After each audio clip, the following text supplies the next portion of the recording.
What if I told you that mastering the writing exam is like winning a chess match, but you only have 30 minutes and your opponent is the blinking cursor on a screen?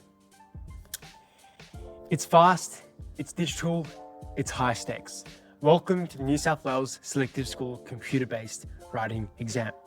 In this video, I'm going to break down exactly how to approach every type of writing you might face: creative, persuasive discussion, and multiple informative writing types such as reports, advice sheets, and more.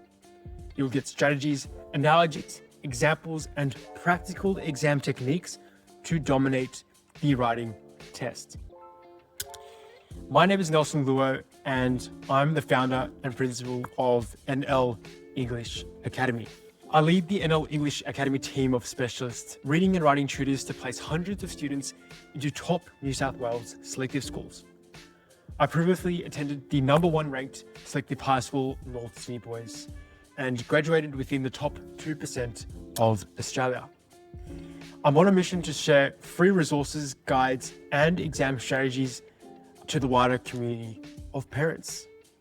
NL English Academy specializes in OC, selective, and high school English for Year 3 to 12 students looking to achieve top exam results in small online classes of maximum 6 students. Well, before we start, if you do find this video valuable, remember to like and subscribe for future value videos, and do let us know in the comments if you learned something new or have any questions. Now, let's begin.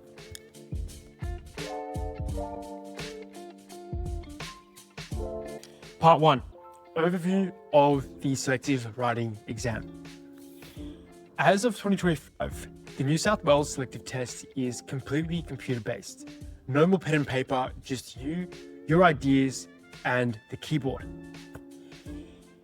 You'll be given a writing prompt and you'll have 30 minutes to plan, type, and edit a complete piece. The prompt could ask you to write a narrative, present an argument, explain a topic, craft a report, opinion piece, letter, etc., discuss 2 sides of an issue, and so on. Important tip: the exam doesn't tell you which type you're writing, and you cannot be certain what type of writing will be asked before the exam. You must figure it out based on the prompt, so knowing the key features and purpose of each writing type is crucial. I want to emphasize this again even stronger. You cannot score high marks without adhering to the requirements of the writing prompt and directly addressing what the question is asking you to do. And equally importantly, the approach you have when handwriting a piece should not be the same when approaching a writing piece typed up. A different exam style means that your exam must change too. Here's what the writing exam looks like. As you can see, it's similar to a Google or Word document where there is room for you to write out your response. Towards the later half of the video, I will talk into more detail on my exam tips and strategies for the computer-based exams and my recommendations for students who are watching this to do. Now, let's dive into the NL English Academy strategy on how to master the possible writing styles.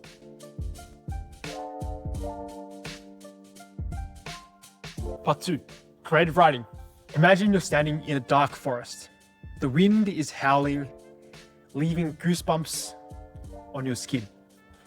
Leaves crunch beneath your feet. Your heart pounds. You have 30 minutes, a blinking cursor, and a prompt that says, write a story that begins with a mysterious sound. What do? Creative writing in the selective test isn't about writing the next Harry Potter. It's about showing markers you understand structure, language, and narrative control with perfect grammar, punctuation, and spelling, and that you can do it fast, clearly, and compellingly. At NL English Academy, we train our students to approach creative writing with the theory modules, techniques, and exam strategies to attain the top 10% band. And it starts with this question: can you really make the examiner feel something with just a few paragraphs? Before I break it down for you, check the description below to access our free resource bank, which includes exemplars, question sets, writing checklists, vocabulary lists, and more to help you or your child with your selective test preparations. Planning your creative piece in 2 to 3 minutes. Before you write a single word, pause. Planning the story may feel like wasting time, but it's actually the secret to writing fast and writing well. Think of it like sketching a map before a journey. But before you sketch the map, you must know your destination. And with a creative writing plan, your destination is addressing the question effectively. Here's how to best plan your creative writing piece. First, start by thinking of the complication or climax that can relate well to the stimulus. 2. Set the scene.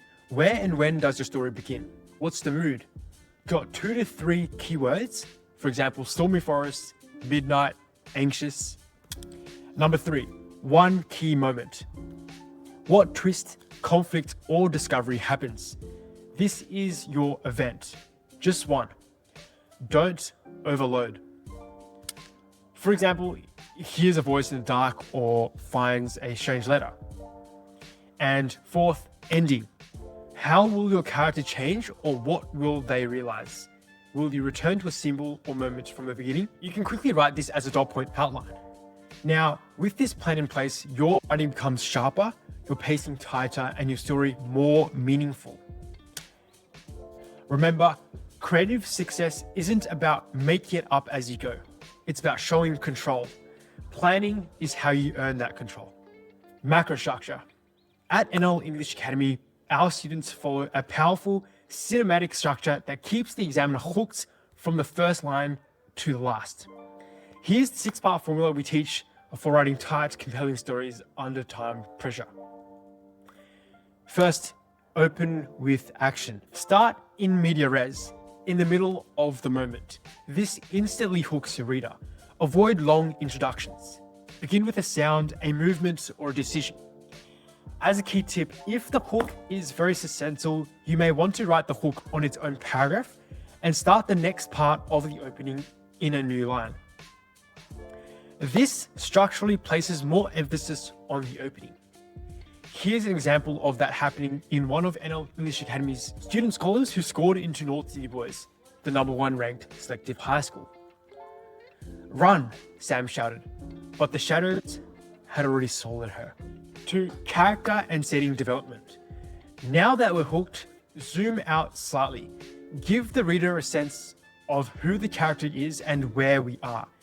Introduce subtle emotion, backstory, or motivation without over-explaining. The old house hadn't been touched in years. Claire had told herself she wouldn't come back, but something in that letter had pulled her here. 3. Rising tension. Build suspense, increase the stakes. The weather shifts, the character hears something, a choice needs to be made. This is the heartbeat of the story. Use language techniques such as foreshadowing, short and sharp sentence microstructure, and sensory detail. A soft creak, then another. Someone or something was upstairs. 4th, complication or climax. This is the turning point, a discovery, a confrontation, a realization. It doesn't need to be loud, it needs to matter. Under the floorboard was a photograph. She was in it, smiling, but beside her was someone she didn't remember. 5. Resolution. Don't rush this part. A good ending lingers. Aim for a cyclical ending, returning to a sound, line, or object from a start, or an emotional twist that leaves the reader thinking.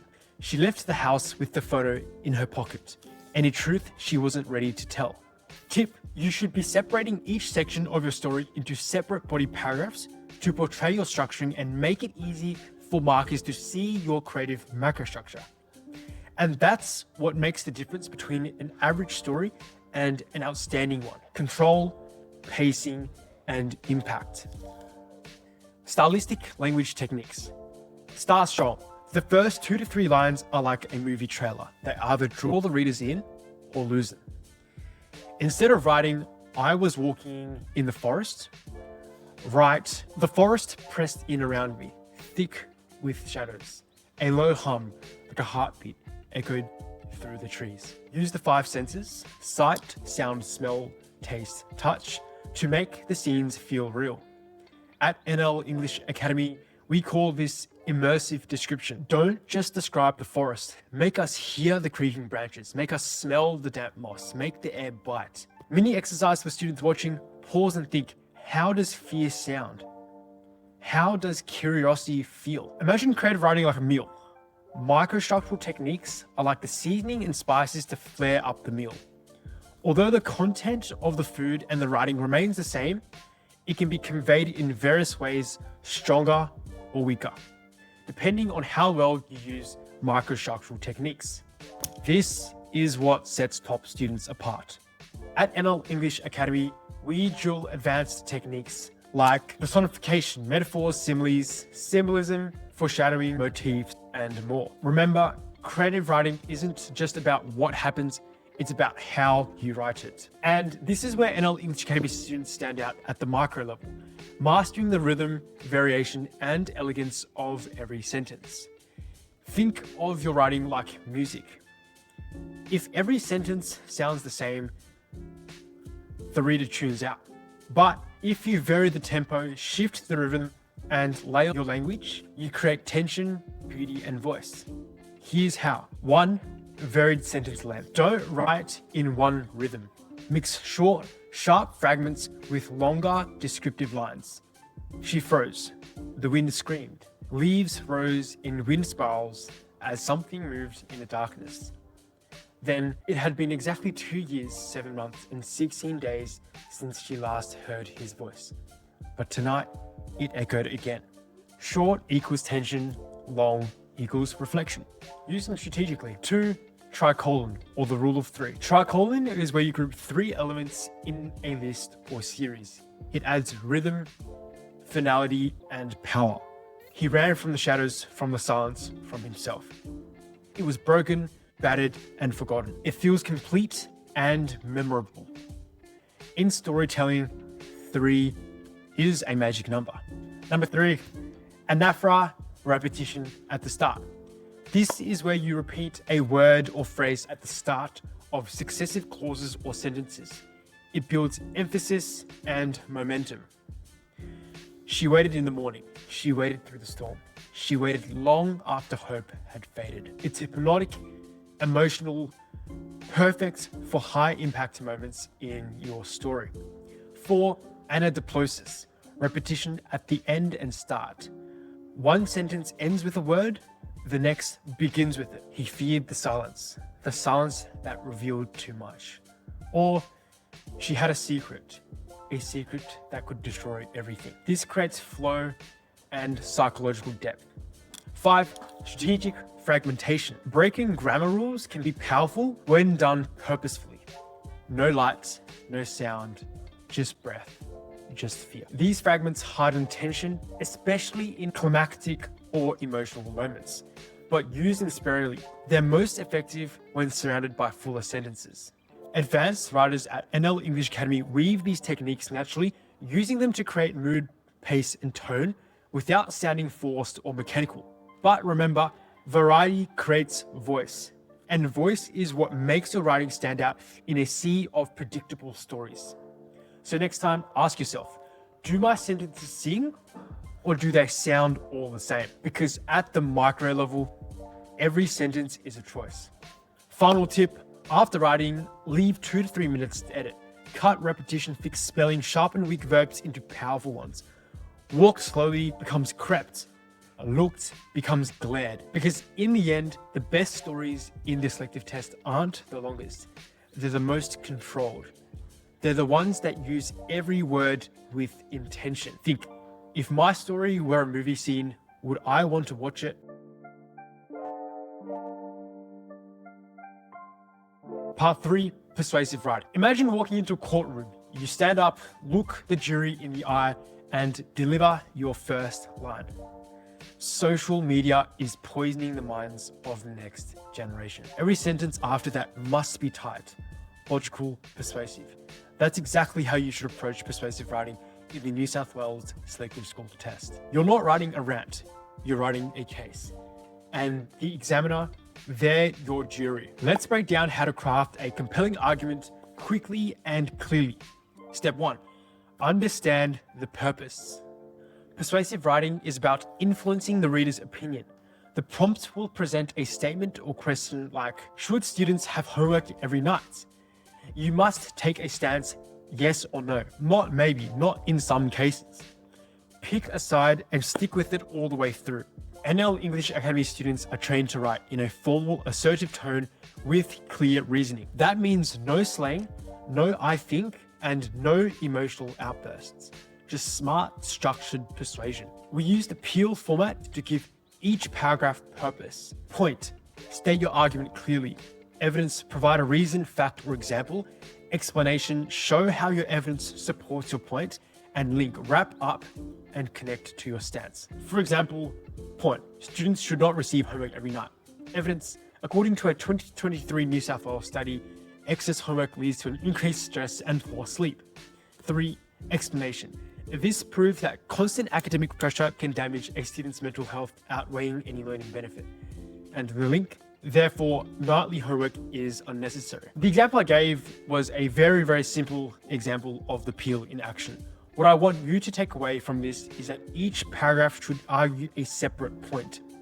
3 strong paragraphs are more effective than 5 rushed ones. Step 3, planning in 2 to 3 minutes. Before typing, take 2 to 3 minutes to sketch your plan. Ask, what is my stance? What are my 3 best arguments? What examples or logic will I use to support them?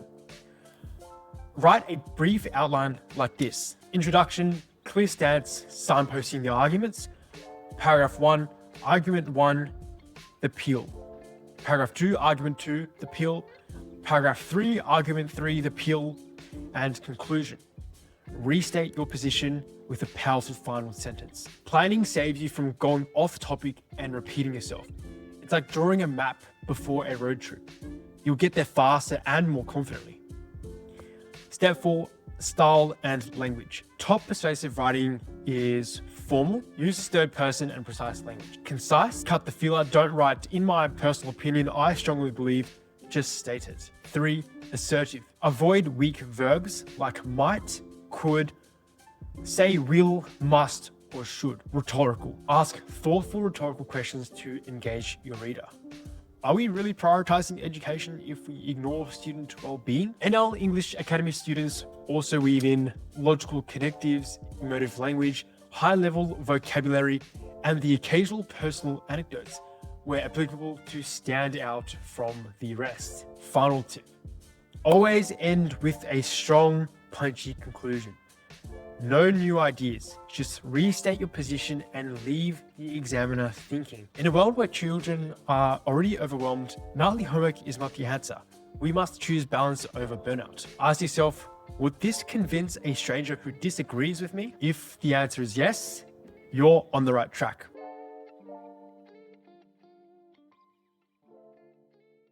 Part 4, discussion writing. Should school uniforms be banned? Should students be allowed to bring mobile phones to class? What about this? Should artificial intelligence be allowed to replace teachers? These are not just questions, they're doorways to discussion writing. A style that doesn't want your opinion, it wants your balance. Let's talk about how to nail the discussion task in the selective test and sound like a mature, well-reasoned thinker, not a biased ranter. Purpose of discussion writing. Unlike persuasive writing, discussion writing is about presenting both sides of an issue in a fair, logical, and balanced way. It's not about what you think. It's about why each side might have a point. At NL English Academy, we train students to explore complexity, present nuance, and guide the reader to think critically, even without pushing a personal view. You're a judge, not a lawyer. Your job is to show why people disagree, not who is right. Plan in 2 to 3 minutes. Just like persuasive or creative writing, your first step is planning. Take 2 to 3 minutes to understand the question, identify both perspectives, think of logical arguments and examples of each. Sample planning template. Introduction, reframe the question and state that the issue is complex. Paragraph 1, present reasons for the idea. Paragraph 2, present reasons against the idea. Paragraph 3, optional, which is present a third perspective or weigh out both sides. Conclusion, restate both sides, and leave the reader thinking. No strong personal opinion, just intellectual clarity. Structure, balanced body paragraphs. With the macrostructure, each paragraph follows a familiar structure similar to your pure paragraphs. With the point, clearly state the argument. Evidence, use a real-world example or logical statistic. Explanation or elaboration, explain why this matters or how it applies. And link, wrap up the point and transition smoothly. Before I provide you an example, if you've watched this far, make sure to like and subscribe below for our next value video to help you or your child with OC, selective, and high school English preparation. Okay, some argue that AI teachers offer unlimited knowledge and 24/7 access. In a digital world, this can greatly benefit rural students or those with special learning needs. However, AI lacks the empathy and human judgment that students often need in emotional or moral situations. This short discussion extract shows understanding, not bias, and that's exactly what markers are looking for. Tone, style, and language. Discussion writing must be formal. No slangs or contractions. Objective, use third-person voice. Balanced, use phrases like on one hand, however others believe, while some support X, others support Y. Concise, don't waffle. Use strong verbs and precise vocabulary. Rhetorical questions can still be used, but sparingly, only to highlight complexity, not persuade. But can a machine truly replace human connection? Final tip, show maturity. Your conclusion should be thoughtful, not opinionated. In the end, whether AI should replace teachers depends on how we define education, not just as information, but as connection, mentorship, and trust. At NL English Academy, our top students craft responses that sound like mini essays, structured, reflective, and above all, balanced.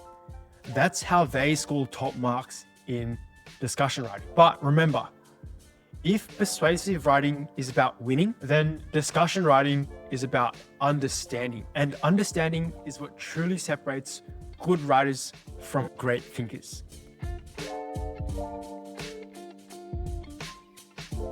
Part 5, informative writing. Imagine walking into a bakery. You see cakes, pies, and pastries, each with a different shape. But once you take a bite, you realize they all taste kind of similar. Informative writing is exactly like that. Newspaper reports, advice sheets, formal letters, etc. They all look a little bit different, but deep down, they share the same flavor. Formal, factual, neutral, and informative. And if you can master that recipe, you can write any informative piece like a student scholar. So now we're going to break it down how to write a top-tier informative response in the New South Wales Selective Test. Whether it's a protest outside school or an advice sheet for new students, you're going to know exactly what to do. Informative writing isn't about dumping facts. It's like being a news reporter, a calm teacher, or even a wise older sibling. Your job is to explain, inform, and stay neutral. No wild opinions, no personal rants, no over-the-top drama. So if you're thinking of writing, I strongly believe soft drinks should be banned, or this protest was the worst thing ever, pump the brakes, that's opinion writing, that's persuasive, that's a different exam. But something like, on Thursday, students gathered outside the school gates to protest a recent policy change. Or starting high school can be challenging, but with the right attitude and strategies, new students can adapt quickly. That's informative. Here are 4 key traits of a strong informative writing piece. Formal, no slang, no goner or neutral, no strong opinions, just the facts with a balanced tone. Avoid wandering into opinion land and try to remain self-aware as you write. It is very easy for students to start their writing with an informative and impartial tone, but progressively turn it more persuasive as the writing piece goes on. Please be aware of this risk. Clear and structured. Think introduction, body, conclusion. You must write with clarity. Use topic sentences, add details, facts, examples. Link paragraphs with connectives like furthermore, however, in addition, and purpose-driven. Your goal is to teach, explain, or inform, not persuade. Now, let's talk about the different styles, like newspaper reports, letters, or advice articles. They're all designed for learning, but one has a blazer, one has a tie, one has a sports cap. Same with informative writing. Newspaper article or report. Shock headline. Grabs attention, summarizes the main event. For example, students protest over canteen prices. Lead paragraph. Answers the 5W1H. Who, what, when, where, why, how. For example, on Tuesday morning, over 100 students from Greenwood High gathered outside the school gate to protest recent price increases in the school canteen. Body paragraphs. Add more detail in order of importance or in chronological order, the order things happen. Include background info, reasons for the event, and any results or consequences. Quotes, reported speech. Use quotes from people involved to sound realistic and informative. We just want affordable food, said Year 8 student Maya Patel. Reported. A teacher explained that the price change was due to rising costs. Formal tone, third person, and past tense. No personal opinions, no I or we, unless in quotes.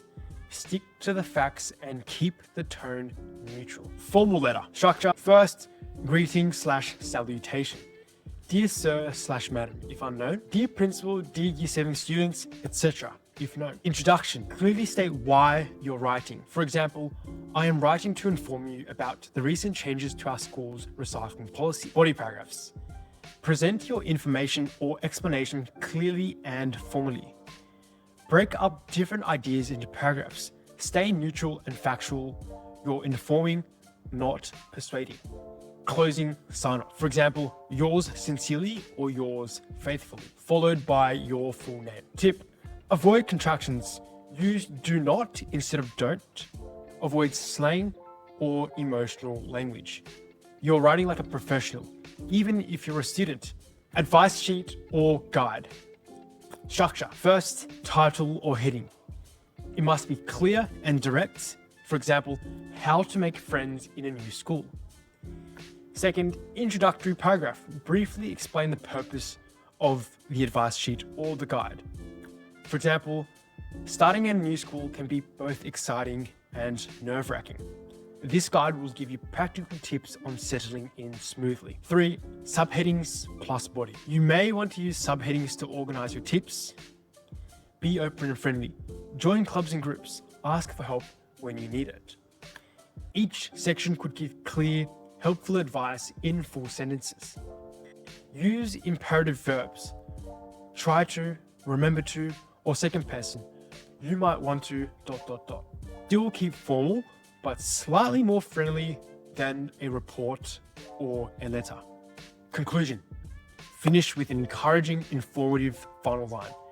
For example, with a positive attitude and some courage, you'll soon feel right at home. Informative writing is like building a bridge. You're connecting the reader to knowledge, not pushing them with emotion, not pulling them with opinions, just guiding them clearly and calmly to understanding. So next time you see that writing prompt on your selective test screen, don't panic. Ask yourself, am I being formal? Am I being factual? And am I informing, not persuading? If the answer is yes, then congratulations. You're one step closer to mastering informative writing. Final tips. Before I talk through some of my personal final tips, leave a comment below on how you're currently preparing for selective writing. I'm interested in hearing how you're currently studying and if this video has helped so far. Okay, since the writing exam in the 2025 New South Wales selective test is now computer-based, this changes everything. So here are my personal recommendations and strategies to help you finish strong and get the mark you deserve. 1. Planning in 2 to 3 minutes max. You don't need a detailed essay outline or a 5-paragraph thesis map. You just need a quick roadmap. Jot down your main ideas. Know the structure you're using, report, letter, or story. Think, what's my beginning, middle, and end? Planning is like setting a GPS before a drive. You'll write faster and better because you know where you're going. But if you plan too long, you'll crash into the deadline. This takes practice, So spend time practicing just planning under strict timed conditions. 2. Fixing and editing in 2 to 3 minutes max. You must save time at the end to review, but don't just skim it. Edit with purpose. Most students just read through their work at the end passively without actually critiquing their work harshly. When you are editing and reviewing your writing, you need to imagine yourself as the harshest, most critical teacher you have ever had. Because the more critical you are on yourself, the more small mistakes that you can pick out and fix before the exam finishes. Check. Do your sentences make sense? Scan for spelling, punctuation, and grammar. Look for repetition or parts that sound awkward. Replace weak words with stronger ones. Nice to impressive. Editing can turn a good response into an excellent one, but only if you give yourself time to do it. 3. Stick to your time and stick to your plan. You should always be asking, is my writing pace matching the clock? If you've planned 3 body paragraphs, but you're still on the first one at the halfway mark, it's time to speed up.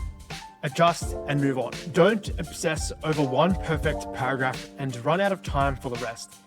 And just as importantly, stick to the prompt. You can write the most beautiful piece ever, but if it doesn't answer the questions, you will lose marks. Stay focused, stay on task, no tangents or beating around the bush. 4. Touch typing is your secret weapon. Last but not least, your touch typing skills are extremely important. Let me be blunt. If you're typing with 2 fingers, staring down at the keyboard, hunting and pecking for every letter, you're giving away marks. Why? You're too slow to finish your ideas, you make more typos, which kills your grammar and spelling score, you waste time correcting those typos, and you lose focus because you're thinking about how to write instead of what to write. But if you've trained yourself to touch type with speed and accuracy, that's a superpower. You're writing more, faster, with fewer mistakes. You stay in flow. Your thinking is clearer. You feel more confident. And in a 30-minute writing test, that can be the difference between the top 20% and the top 2%. There are tons of free websites to practice and also other YouTube videos out here online to help you learn how to touch type. Practice until your fingers can dance across the keyboard without you looking. Overall, you must be disciplined, focused, and fast. Plan smart, write strong with effective macrostructure, microstructure, and stylistic techniques like NL English Academy students. Edit harshly, type like it's your superpower. Anyways, now that you have these powerful strategies, your child is one step closer to mastering the selective test. If you found this video helpful, remember to like and subscribe for future value videos to help you with your exam preparation. Let us know in the comments below if you learned something new. And if you want my team's help in placing your child into the top 10% band in the selective reading and writing exams, check the description below for free resources, study guides, and details, all on the NL English Academy website. Thank you so much, and I'll see you in the next video. Bye-bye.